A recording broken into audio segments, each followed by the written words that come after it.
बच्चों नमस्कार। शिवाजी की पाठशाला में आपका स्वागत है। बच्चों आज मैं कक्षा 7 इकाई 1 परिमेय संख्याएं आपकी शुरू करने जा रहा हूं। ये पहला पाठ है आपका परिमेय संख्याओं का कक्षा 7 का। देखिए यहाँ पर मैंने बोर्ड के ऊपर बच्चों कुछ चित्र बनाया हुआ है, उसको आपको समझना है और उसको आज जो है आपको ये परिमेय संख्याएँ क्या होती हैं ये अच्छी तरह से समझ में आ जाएगा। देखिए इसमें जो है सबसे पहले जो कॉलम में मैंने लिखा है वो क्या है।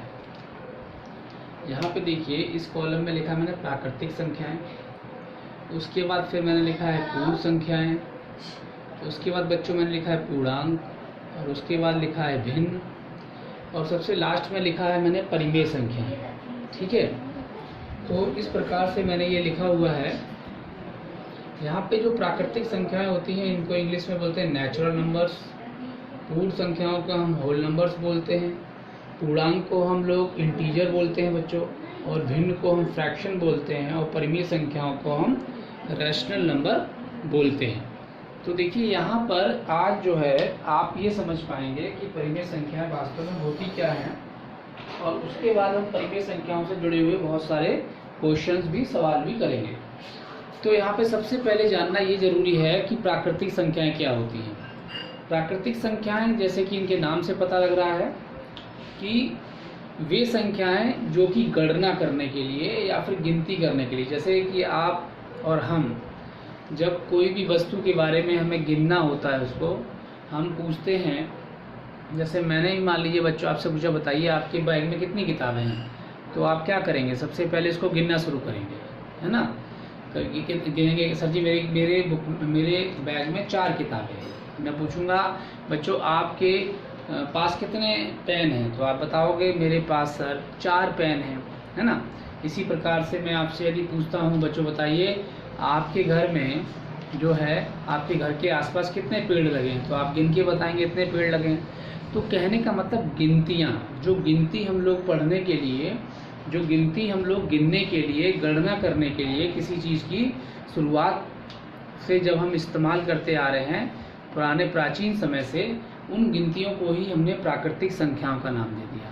तो ये गिनतियाँ हमारी कहाँ से शुरू हुई, ये गिनतियाँ हमारी बच्चों कहाँ से शुरू हुई हैं, ये गिनतियाँ हमारी 1 से शुरू होती हैं। किससे शुरू होती हैं, 1 है, 2 है, 3 है, 4 है, 5 है, और ये गिनतियाँ आपकी आप गिनते रहिए सुबह से शाम तक, ये ख़त्म नहीं होंगी, ठीक है ना। तो इन गिनतियों का इस्तेमाल हम लोग चीज़ों को गिनने के लिए करते हैं, यानी चीज़ों की गणना करने के लिए करते हैं।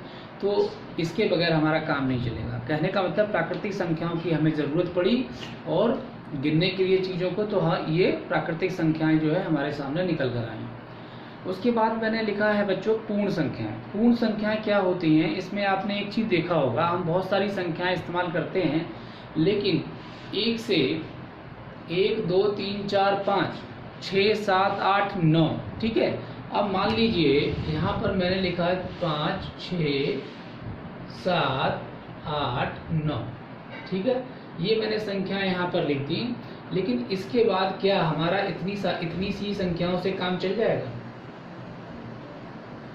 क्या सिर्फ इतनी संख्याओं से हमारा काम चल जाएगा? 1 2 3 4 5 6 7 8 9।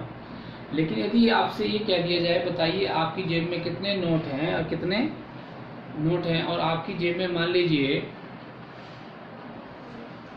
200 रुपये का नोट है या 100 रुपये का नोट है या 50 रुपये का नोट है, तो उसमें क्या है, 100 रुपये के नोट के अंदर क्या है, 2 जीरो होंगे। 50 रुपये के नोट के अंदर क्या होंगे, 2 जीरो होंगे, है ना। कहने का मतलब जो जीरो है इसकी आवश्यकता हमको पड़ी। जीरो जब जीरो का आविष्कार नहीं हुआ था, जीरो के बारे में हम लोग नहीं जानते थे, उससे पहले 1 से 9 तक ही संख्याओं का प्रयोग किया जाता था। लेकिन जब जीरो का आविष्कार हो गया बच्चों, तो जीरो की आवश्यकता, क्योंकि हमें ज़्यादा संख्याओं को गिनने के लिए भी जीरो की आवश्यकता पड़ने लगी, तो इसीलिए जीरो की उत्पत्ति होने से ही हम पूर्ण संख्याओं की भी उत्पत्ति हो गई। यानी कहने का मतलब जो संख्याएं हम 1 से 9 तक इस्तेमाल कर रहे थे उनमें हमने जीरो को भी इस्तेमाल करना शुरू कर दिया। क्या करना शुरू कर दिया बच्चों, जीरो का इस्तेमाल करना शुरू कर दिया। यानी कि जो संख्याएं हम लोग पहले इस्तेमाल कर रहे थे 1 से 9 तक, उसके अलावा जीरो का इस्तेमाल जब हमने करना शुरू कर दिया तो इन्हीं संख्याओं को हमने क्या कहना शुरू कर दिया, पूर्ण संख्याएं।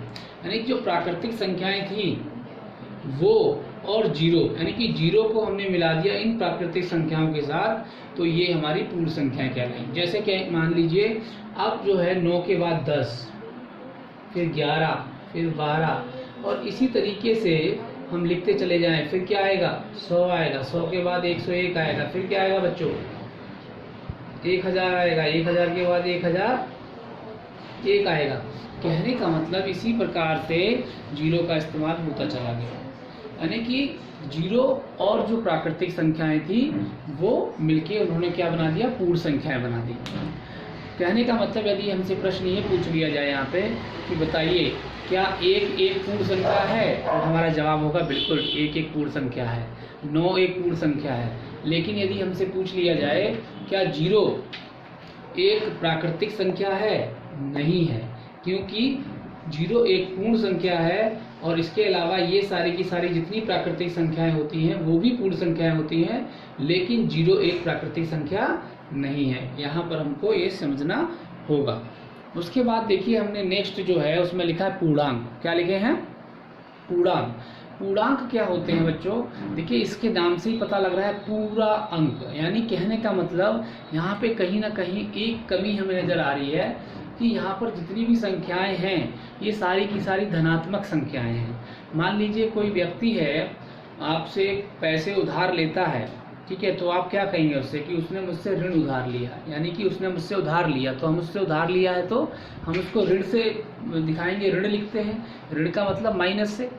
या फिर मान लीजिए प्रॉफिट लॉस, यदि हमें कोई चीज़ में प्रॉफिट हुआ, लाभ हुआ, तो हम क्या करते हैं उसको जोड़ते हैं। लेकिन जब हमें किसी चीज़ में हानि होती है तो हानि होने में हम लोग क्या करते हैं, घटा देते हैं। जैसे मान लीजिए मैंने 100 रुपये की चीज़ खरीदी और मैंने उसमें 90 रुपये की बेच दी, तो मुझे हानि कितनी की हो गई बच्चों, 10 रुपये की हानि हो गई। तो ये हानि जो है वो माइनस में है हमारी, क्योंकि हमारा जो माइनस 10 रुपये था वो माइनस हो गया, कम हो गया। लेकिन यही मान लीजिए कोई चीज़ हमने 100 रुपये की खरीदी थी और 110 रुपये की हमने बेच दी, तो हमें कितने का प्लस हुआ, कितने का फायदा हुआ, 10 का। तो यानी हानि को हम ऋण से और जो लाभ है उसको हम धन से दिखाते हैं, ठीक है। इसी प्रकार से एक चीज यदि और देखी जाए यहाँ पे जो सोचने वाली है कि टेम्परेचर, आपने देखा होगा कि हम लोग टेम्परेचर जो नापते हैं जिसको हम बोलते हैं ताप, वो 0 डिग्री से हम ऊपर जाते हैं तो कहते हैं कि भाई 0 डिग्री से ऊपर जाते हैं तो गर्मी बढ़ती है, और 0 डिग्री से नीचे जाते हैं तो क्या होता है बच्चों, सर्दी बढ़ती है, यानी कि जहाँ पे बर्फ़ जमने लगती है। तो आपने सुना होगा कि वहाँ का टेम्परेचर बहुत ही कम है, जैसे वहाँ बर्फ़ जमी रहती है सारे साल। जैसे अंटार्कटिका के अंदर सारे साल क्या होती है, बर्फ़ जमी रहती है। जो ध्रुव होते हैं हमारे, उत्तरी ध्रुव, दक्षिणी ध्रुव, उन पे क्या होता है, बर्फ़ जमी रहती है। तो वहाँ का जो टेम्परेचर है वो माइनस में हम लोग दिखाते हैं। तो इसीलिए हमको कहीं ना कहीं ऋणात्मक संख्याओं की ज़रूरत पड़ी, यानी कि ऋणात्मक संख्याओं की हमें आवश्यकता पड़ी। इसीलिए हमने क्या किया, ऋणात्मक संख्याओं को भी पूर्णांक में ले लिया, यानी कि ऋणात्मक संख्याओं को हमने इसकी जगह ले लिया। तो जो हमारे पास प्राकृतिक संख्याएं थी और जो 0 था उसमें हमें, क्योंकि हमें कमी खल रही थी कि ऋणात्मक संख्याएं हमारे पास नहीं थी, इसीलिए हमने ऋणात्मक संख्याओं को भी ले लिया, जिस प्रकार से धनात्मक संख्याओं को लिया, और ये अनंत तक जाएंगी। कहने का मतलब यहाँ पे क्या होगा कि पूर्णांक जो है हमारे, पूर्णांक अब कौन सी संख्या कहलाएंगी, पूर्णांक देखिए आप, पूर्णांक 1 भी कहलाएगा, 2 भी कहलाएगा, मतलब जितनी भी प्राकृतिक संख्याएं हैं बच्चों वो भी पूर्णांक हैं, जितनी पूर्ण संख्याएं हैं वो भी पूर्णांक हैं। और पूर्णांक कहने का मतलब ये जो मैंने आपको बॉक्स बनाए हैं, ये इसका मतलब ये जो बॉक्स है, इस बॉक्स के अंदर कौन से बॉक्स आ रहे हैं, इस बॉक्स के अंदर, इस वाले बॉक्स के अंदर ये दोनों वाले बॉक्स आ रहे हैं। कहने का मतलब कि जो पूर्णांक हैं वो माइनस वाली संख्याएं तो हैं, लेकिन ये पूर्ण संख्या नहीं, 0 भी एक पूर्णांक है। इसके अलावा प्राकृतिक जो जितनी संख्याएं हैं वो भी सब पूर्णांक में आएंगी। लेकिन यदि ये कह दिया जाए कि क्या -1, -2, -3 यानी ऋणात्मक संख्याएं क्या पूर्ण संख्या होती हैं, तो हमारा जवाब होगा नहीं होती हैं। क्या ऋणात्मक संख्याएं प्राकृतिक संख्याएं होती हैं, तो हमारा जवाब होगा नहीं होती हैं। अब देखिए यहाँ पर जो भिन्न है, भिन्न का इस्तेमाल, यानी भिन्न का मतलब क्या, भिन्न का मतलब होता है फ्रैक्शन, फ्रैक्शन का मतलब टुकड़े। जैसे मान लीजिए इसकी आवश्यकता क्यों पड़ी हमें? जैसे मान लीजिए हमें जो है हमारे पास ये एक ब्रेड है, ठीक है, और इस ब्रेड के हमें 2 हिस्से करने हैं। तो 2 हिस्से जब करेंगे तो मैंने ये 2 हिस्से कर दिए इसके, ठीक है। एक हिस्सा मान लीजिए ए को दे दिया और एक हिस्सा मैंने बी को दे दिया। तो हम क्या बोलेंगे, ए को कितना हिस्सा मिला और बी को कितना हिस्सा मिला। जैसे मान लीजिए ए जो है एक व्यक्ति है, एक बी व्यक्ति है, एक ब्रेड थी, उसमें से 2 हिस्से मैंने किए और उन दोनों हिस्सों में से ए को मैंने आधा हिस्सा दे दिया और बी को आधा हिस्सा दे दिया। क्योंकि आधा क्या है, इस आधे को हम लोग किस प्रकार से दिखाएंगे, किस प्रकार से हम इसको रिप्रेजेंट करेंगे, तो ये इसको किस प्रकार से किया जाएगा। तो कहने का मतलब आधे को हम कैसे दिखाते हैं, 1/2 से, इसको भी 1/2 से दिखाएंगे, ठीक है। ये पूरा का पूरा 1 था, लेकिन 1 का जब हमने 2 टुकड़े कर दिए तो ये हो गया आधा, है ना। यानी कि 2, यानी कि जो 2 है ये क्या दिखा रहा है, ये हमारे टुकड़े दिखा रहा है, और इसीलिए 2 में 1 टुकड़ा ये हो गया, 1 टुकड़ा ये हो गया। एक उदाहरण देके मैं आपको और समझाता हूँ, फिर आपको और समझ में आएगा। देखिए यहाँ पर जो है, मान लीजिए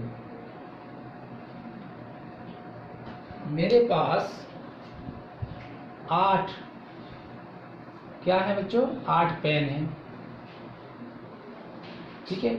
ये 8 पेन जो मेरे पास हैं इस तरीके से 1 2 3 4 5 6 7 8, कितने पेन है, 8 पेन है। इन अब 8 पेनों को मुझे जो है बच्चों कितने लोगों में बांटना है, 4 लोगों में बांटना है। कितने लोगों में बांटना है, 4 लोगों में। तो कितने कितने पेन आएंगे, 2-2 पेन बटेंगे। कितने कितने पेन बटेंगे, 2-2 पेन। तो हम कैसे बताएंगे कि इसको कितना हिस्सा मिला, इसको कितना हिस्सा मिला, इसको कितना हिस्सा मिला और इसको कितना हिस्सा मिला, है ना। तो ये हम लोग कैसे बता पाएंगे कितना हिस्सा मिला। जैसे मान लीजिए 2 पेन हमने ए को दे दिए और इसको बी को दे दिए 2 पेन, 2 पेन दे दिए हमने ए को, सी को दे दिए और डी को दे दिए। हमने 4 लोगों में 2-2 पेन बांट दिए। पेन कितने थे, 8। तो हम कैसे बताएंगे कि कितना हिस्सा ए को मिला, कितना हिस्सा बी को मिला, कितना हिस्सा डी को, कितना हिस्सा सी को मिला। ये हम कौन सी संख्याओं से दिखाएंगे इनको। तो इसके लिए हम क्या कहेंगे, टोटल हिस्से कितने थे, 8 थे बच्चों। कितने हिस्से थे, 8। तो इसमें देखिए 8 हिस्से थे टोटल, लेकिन इसको कितने मिले, 2 मिले। ऐसे ही 8 में से 2 इसको मिले, 8 में से 2 इसको मिले, 8 में से 2 इसको मिले। कहने का मतलब यदि हम इसको हम सिंप्लीफाई कर दें, है ना, इसको सरलतम रूप में ले लें तो 2 एकन 2, 2 चौक 8, यानी इस ए को कितना हिस्सा मिला, 1/4 हिस्सा मिला। बी को भी 1/4 हिस्सा मिला, सी को भी 1/4 हिस्सा मिला और डी को भी 1/4 हिस्सा मिला, ठीक है। यहीं पर ही यदि मान लीजिए 4 ही पेन होते तो भी 1/4 हिस्सा मिलता। कहने का मतलब आप यहाँ पे देख रहे हैं कि कुछ संख्याएं ऐसी आ रही हैं जिसमें क्या हो रहा है, जो संख्याओं का कोई नाम हमें देना पड़ेगा। कहने का मतलब कैसी संख्याएं आ रही है हमारे पास, 1/2 है ना, 1/4, इसी तरह से 3/6, 7/8, इस तरह की संख्याएं आ रही हैं।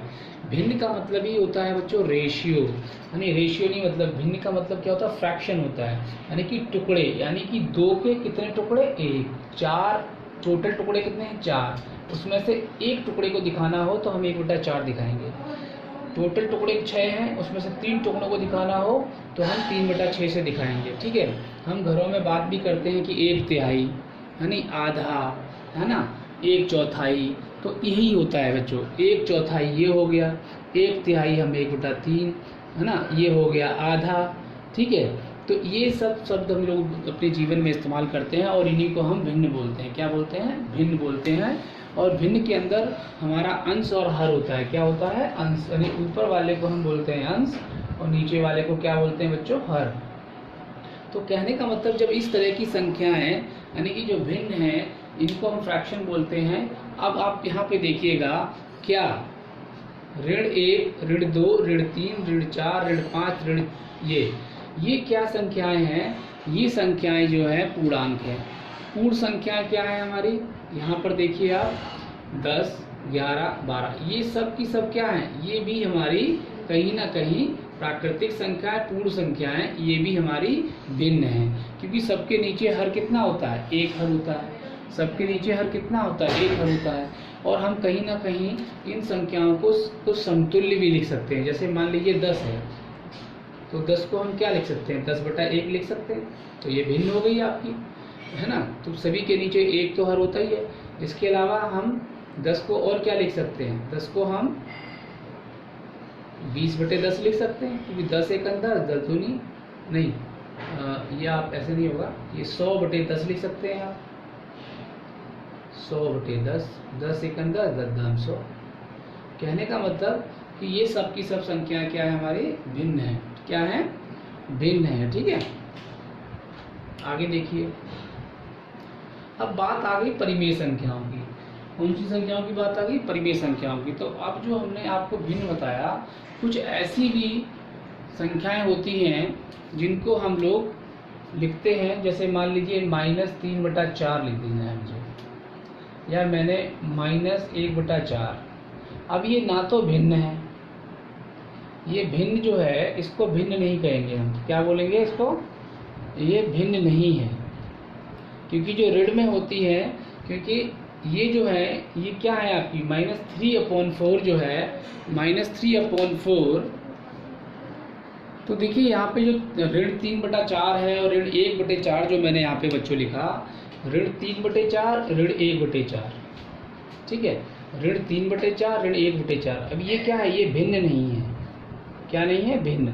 लेकिन ये जो हमने देखा ये सारी भिन्न है, इनमें हम ऋणात्मक का साइन लगा दें तो क्या हो जाएंगी, ये परिमेय संख्या बन जाएंगी। लेकिन ये सब की सब जितनी हमने आपको देख रहे हैं, मतलब लास्ट में जो मैंने परिमेय संख्याएं लिखी हैं, परिमेय संख्याएं यदि मैं आपसे पूछूं क्या एक परिमेय संख्या है, तो आप कहेंगे हाँ, क्योंकि ये जो बड़ा वाला बॉक्स आप देख रहे हैं, ये बाहर वाला, ये वाला जो बॉक्स आप देख रहे हैं बच्चों, ये जो बड़ा वाला बॉक्स है, ये सबका सब परिमेय संख्याएं हैं। क्या है बच्चों, यानी कि ये जो परिमेय संख्याएं हैं, ये पूरा का पूरा सब परिमेय संख्या है इसके अंदर। कहने का मतलब एक, यानी ऐसी कोई संख्या जिसको हम P/Q के रूप में लिख सकते हैं, और यहाँ पर Q जो हो वो 0 के बराबर ना हो, यानी कि जो हर हो वो जो 0 के बराबर ना हो, ऐसी कोई भी संख्या परिमेय संख्या कहलाती है। ठीक है, तो कहने का मतलब क्या, प्राकृतिक संख्याएं जो होंगी हमारी, ये जो प्राकृतिक संख्या है, क्या ये परिमेय संख्या है एक, क्या 5 परिमेय संख्या है, तो हम कहेंगे बिल्कुल है, क्योंकि 5 को हम 5/1 लिख सकते हैं। पूर्ण संख्या क्या 0 एक परिमेय संख्या है, हाँ बिल्कुल है, क्योंकि हम 0 को 0/1 लिख सकते हैं, 0/2 लिख सकते हैं, तो 0/4 लिख सकते हैं, 10, 12 कुछ भी लिख सकते हैं। इसी प्रकार से क्या पूर्णांक, क्या -1 क्या एक परिमेय संख्या है, बिल्कुल है, क्योंकि -1 को हम -1/1 लिख सकते हैं, -2 को -2/1 लिख सकते हैं। मतलब कहने का मतलब, और भी समतुल्यता का नियम हम लोग जब पढ़ेंगे तो एक ही नंबर को हम कई तरीके से लिख सकते हैं। इसी तरह भिन्न 1/2 क्या ये परिमेय संख्या है, बिल्कुल है। लेकिन यदि ये बोल दिया जाए क्या ऋण 3/4 एक भिन्न है, तो हम बोलेंगे नहीं है। क्या ऋण 3/4 क्या पूर्णांक है, हम बोलेंगे नहीं है। हम बोलेंगे ऋण 3/4 क्या एक पूर्ण संख्या है, तो हम बोलेंगे नहीं है। हम कहेंगे ऋण 3/4 क्या एक प्राकृतिक संख्या है, तो हम बोलेंगे नहीं है। कहने का मतलब इधर की जो संख्या है वो सब कुछ, मतलब परिमेय संख्याएं ये सब हैं, भिन्न ये सब हैं। इसी तरह से आपका पूर्णांक, ये सारी की सारी संख्याएं भिन्न हमारी जो होती हैं, एक चीज़ हमें ध्यान रखनी है, भिन्न हमारी ऋणात्मक नहीं होती, वो परिमेय संख्या में आती है। यानी जो ऋणात्मक भिन्न होंगी, जिनको भिन्न ना कह के हम परिमेय संख्याएं कहते हैं। ठीक है, तो कहने का मतलब भिन्न जो है हमारी वो धनात्मक है, और यहाँ पर जो पूर्णांक है हमारे जो है वो सारे के सारे इधर वाले जो, मतलब यहाँ तक ये पूर्णांक सारे कौन से हैं, पूर्णांक पूर्ण संख्याएं और प्राकृतिक संख्याएं पूर्णांक हैं। पूर्ण संख्याएं क्या है, पूर्ण संख्याएं, और प्राकृतिक संख्याएं सब पूर्ण संख्याएं हैं, और प्राकृतिक संख्याएं सिर्फ ये हैं। कहने का मतलब जब हम इधर से इधर की तरफ बढ़ेंगे, लेफ्ट से राइट की तरफ, तो क्या होगा, ये सारी की सारी संख्याएं राइट वाले गोले में आती चली जाएंगी। यानी कि हमको ये समझना है कि सारी की सारी संख्याएं तो परिमेय संख्याएं हैं, लेकिन भिन्न परिमेय संख्याएं, सारी की सारी जो संख्याएं वो परिमेय संख्याएं हैं। लेकिन यहाँ पर यदि मैं बात करूं कि भिन्न परिमेय संख्याएं हैं, पूर्णांक परिमेय संख्याएं हैं, पूर्ण संख्याएं परिमेय संख्याएं हैं और प्राकृतिक संख्याएं परिमेय संख्याएं हैं। ठीक है, तो ये सभी की क्या है, परिमेय संख्याएं हैं। तो ये था आपका बच्चों परिमेय संख्याओं का एक इंट्रोडक्शन जो कि मैंने आपको बताया है। ठीक है, तो यदि ये बोला जाए, आपसे पूछ लिया जाए क्या ऋण 3/4 भिन्न है, तो आप कहेंगे नहीं है। क्या आपसे पूछ लिया जाए 3/6 क्या एक प्राकृतिक संख्या है, 3/6 क्या एक प्राकृतिक संख्या है, आप कहेंगे नहीं है। ठीक है, लेकिन ये बोल दिया 3/6 क्या एक परिमेय संख्या है, तो आप कहेंगे है। यदि आपसे पूछ लिया जाए बच्चों 0, बताइए 0 क्या एक परिमेय संख्या है, तो आप कहेंगे हाँ है। 0 क्या एक पूर्णांक है, आप कहेंगे हाँ है। 0 क्या एक भिन्न है, आप कहेंगे हाँ है। अरे 0 क्या एक प्राकृतिक संख्या है, आप कहेंगे नहीं है। यानी कि लेफ्ट वाला भी कहा जाएगा है तो नहीं है। जैसे मान लीजिए मैं यहाँ पे बोलता हूँ ऋण 4, ये जो ऋण 4 है क्या ये एक परिमेय संख्या है, आप कहेंगे हाँ। क्या ये भिन्न में काउंट होगा, तो देखिए हम इसको भिन्न में बना सकते हैं, बनाया जा सकता है, लेकिन क्योंकि भिन्न जो है हमारे वो नेगेटिव नहीं है, ऋणात्मक नहीं है, वो हमारे धनात्मक हैं।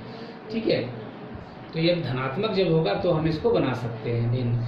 इसी तरह से बोला जाए ऋण 4 जो है क्या वो भी पूर्ण संख्या है, तो आप कहेंगे ऋण 4 एक पूर्ण संख्या नहीं है। ठीक है, ऋण 4 क्या एक प्राकृतिक संख्या है, तो आप कहेंगे नहीं है। ठीक है, इसी प्रकार से क्या एक पूर्ण संख्या है, तो आप कहेंगे हाँ है। आप कहेंगे 4 क्या एक पूर्णांक है, आप कहेंगे हाँ है। कहेंगे 6 क्या एक भिन्न संख्या है, आप कहेंगे हाँ है। 4 क्या एक परिमेय संख्या है, आप कहेंगे हाँ है। कहने का मतलब ये इधर से इधर की तरफ जब हम जाएंगे तो ये सारी की सारी प्राकृतिक संख्याएं पूर्ण संख्याएं भी हैं, पूर्णांक भी हैं, भिन्न भी हैं और परिमेय संख्याएं भी हैं। सारी की सारी पूर्ण संख्याएं और प्राकृतिक संख्याएं, पूर्णांक भी है, भिन्न भी है और परिमेय संख्याएं भी हैं। ठीक है, इसी प्रकार से हमने आपको पूरा का पूरा एक्सप्लेन कर दिया। यानी कि परिमेय संख्याएं क्या होती हैं, परिमेय संख्याएं वो सभी की सभी संख्याएं होती हैं जो P/Q के रूप में हम उनको लिख सकते हैं। किसके रूप में लिख सकते हैं, P/Q के रूप में जो हम लिख सकते हैं।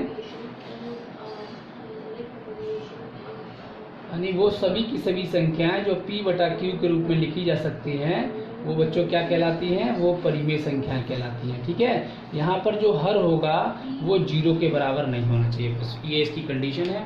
चलिए आज के लिए इतना बहुत है बच्चों, और इसमें कोई डाउट हो, कोई आपके मन में प्रश्न हो तो ज़रूर मुझसे पूछना।